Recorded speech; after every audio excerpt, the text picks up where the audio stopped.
Good morning all of my dear student. हम लोग online की क्लासेस में आज हम लोग पढ़ेंगे कार्बन यौगिक के नाम पद्धति, नॉमेनक्लेचर ऑफ ऑर्गेनिक कंपाउंड्स को पढ़ेंगे। तो कुछ भी समझने के लिए सबसे पहली बात नाम को जानना ज़रूरी होता है। बिना नाम के कुछ नहीं हो सकता। अगर हम उसको समझेंगे, उसको पढ़ना चाहेंगे तो सबसे पहले उसका नाम पता होना चाहिए। तो nomenclature of organic compound, carbon यौगिक के नाम पद्धति क्या है। यदि किसी का नामकरण किया जाएगा, किसी का नाम रखा जाएगा तो किस आधार पर रखा जाएगा, इसी के विषय में हम इस टॉपिक को पढ़ेंगे।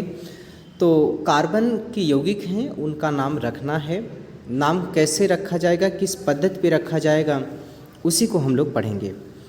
तो कार्बनिक यौगिक के नामकरण की दो पद्धतियां हैं।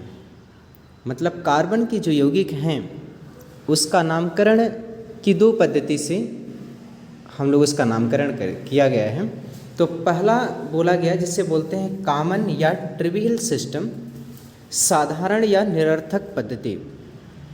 साधारण या निरर्थक पद्धति पहला है, और निरर्थक पद्धति क्या है इसके बारे में हम लोग देखते हैं। देखिए, हम लोग इतना जानते हैं कि इस टॉपिक पे हम लोग पढ़ क्या रहे हैं।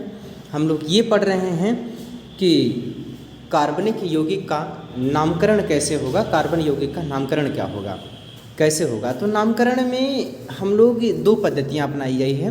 पहला साधारण या निरर्थक पद्धति, उसी को हम लोग पढ़ेंगे। पहला इसको पढ़ते हैं, उसके बाद दूसरा पढ़ेंगे।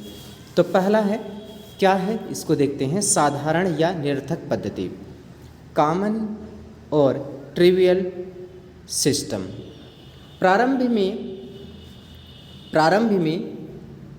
में कार्बनिक यौगिक के नाम को उसके इतिहास पर आधारित किया।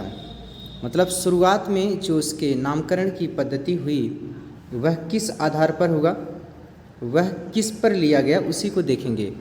तो इसमें हम लोग ये देखेंगे कि कार्बनिक यौगिक जो है उसका नामकरण जो हुआ है प्रारंभ में, बहुत पहले शुरुआत में जितने भी कार्बनिक यौगिकों के नामकरण जो था उसका इतिहास पर आधारित है। मतलब कोई कार्बनिक यौगिक है, उसका जो नामकरण किया गया है उसके इतिहास पर आधारित है। उसका इतिहास कैसा रहा, जैसे हम कहते हैं CH4 के लिए मेथेन नाम, जो CH4 ये आप देख रहे हैं, CH4 के लिए मेथेन नाम जो दिया गया, CH4 का मेथेन नाम मेथिल एल्कोहल से प्राप्त किया गया। मतलब CH4 जो मेथेन है वो मेथिल एल्कोहल से प्राप्त किया गया, जिसको प्रारंभ में भंजक आसवन, किसके भंजक आसवन से प्राप्त किया गया, जिसका नाम कास्ट स्पिरिट रखा गया। इसको हम लोग बोलते हैं कास्ट स्पिरिट रखा गया था। तो कहने का मतलब ये है कि जो मेथेन है वह मेथिल एल्कोहल से लिया गया है, और इसका प्रारंभ में भंजक आसवन से प्राप्त इसको किया गया था, और इसी के आधार पर इसका नाम रखा गया, क्योंकि कास्ट स्पिरिट रखा गया था। आगे कह रहा कि मिथिल शब्द जो है ना, यह एक ग्रीक भाषा के दो शब्दों से मिलकर बना है। मिथु पहला शब्द क्या है, पहला है मिथु का मतलब होता है शराब, इल का मतलब होता है कास्ट से प्राप्त किया गया है। मिथु माने होता है शराब, इल माने होता है कास्ट से प्राप्त किया गया।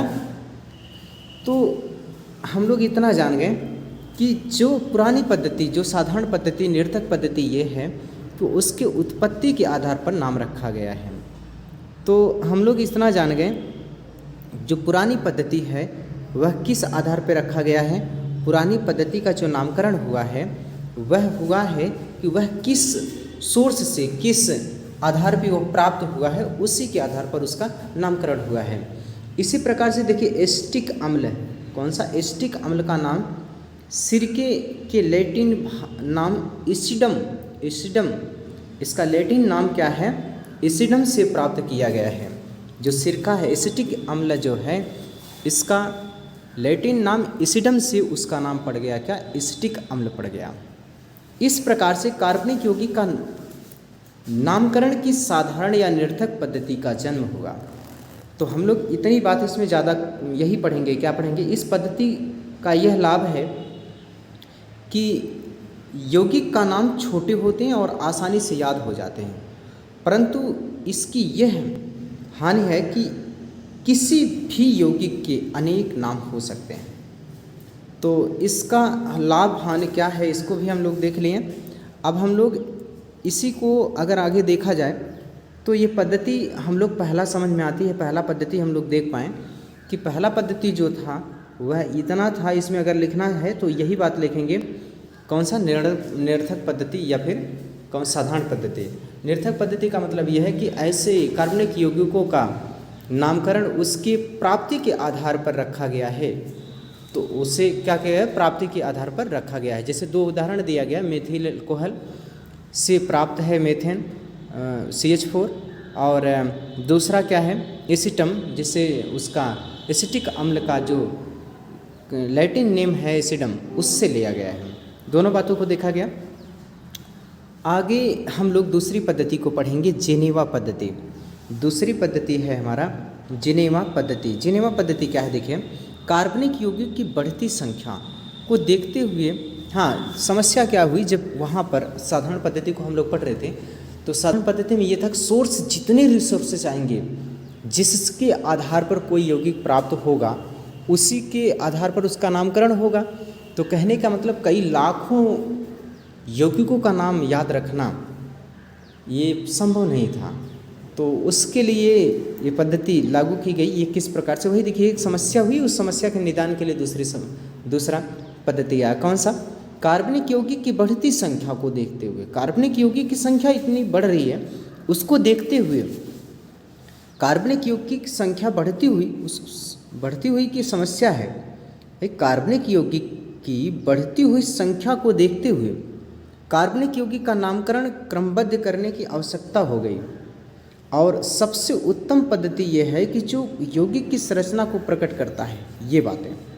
तो कहने का मतलब यह है कि यहाँ पर हम लोग इस बात को देखेंगे।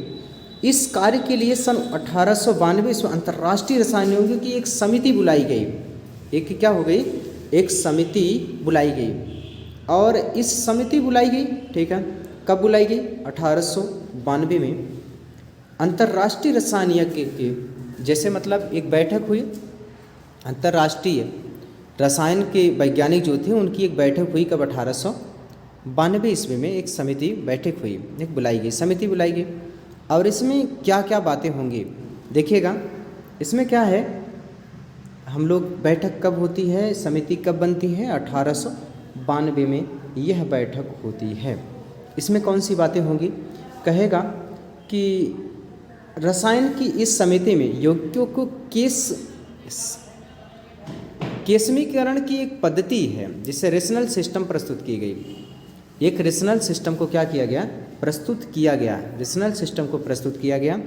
और इसमें होगी क्या, साधारण इस पद्धति की जेनेवा पद्धति के भी कहते हैं। इसे क्या, कौन सी पद्धति कहते हैं, इसी पद्धति को जेनेवा पद्धति के नाम से जाना जाता है। यह पद्धति पूर्ण न होते हुए भी अच्छी थी। रसायन यज्ञों ने अंतर्राष्ट्रीय union, international union of chemist ने इसका संशोधन किया। और इसको संशोधन किया 1892 में आई थी, और इसका संशोधन बाद में हुआ। और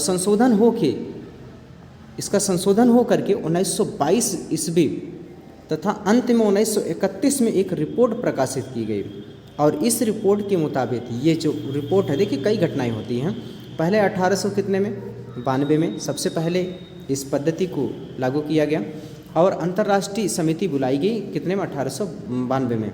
लेकिन उसके बाद क्या होता है कि ये 1922 में के साधारण पद्धति, जेनेवा पद्धति भी कहते हैं, यह पद्धति पूर्ण होते हुए भी अच्छी है। रसायन यज्ञों को अंतर्राष्ट्रीय यूनियन की केमिस्ट ने इसका संशोधन किया। कब इसका संशोधन हुआ, उसी का जो 1892 में आया था, उसी का संशोधन होकर 1922 ईस्वी में संशोधन हुआ। और अंत में यह रिपोर्ट प्रकाशित की गई कब, 1931 में। और इस रिपोर्ट का जो पद्धति का जो संशोधनों के लास्ट में जो प्रकाशित होती है वह कब होती है उसी को देखना है। तो पद्धति लास्ट जो प्रकाशित होती है वह 1931 में इसको प्रकाशित किया जाता है। और कह रहे हैं साधारणतया इस पद्धति को IUC अथवा IUPAC, इसका पूरा नाम है international union of pure and applied chemistry, international union of pure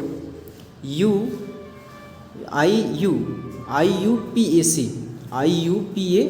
मतलब international union of pure applied chemistry पद्धति कहते हैं। इस पद्धति में बहुत से लाभ हैं, परंतु इसके कुछ दोष ऐसे हैं। दोष यह है कि यह पद्धति में रखे हुए जटिल कार्बनिक यौगिक होते हैं नाम इतने कठिन और लंबे होते हैं कि उनको याद रखना आसान नहीं होता है। इतने इसको जटिल होता है और इतने लंबे होते हैं कि इसका नाम को याद रखना क्या होता है, संभव नहीं होता है। ठीक है, इस तरह से अभी हम लोगों ने इसका इंट्रोडक्शन पढ़ा कि क्या नाम को पद्धति किस आधार पर रखा गया है, और इसके आगे हम लोग पढ़ेंगे अगली क्लास में। और तब तक आप लोग पढ़ते रहिए, खुश रहिए।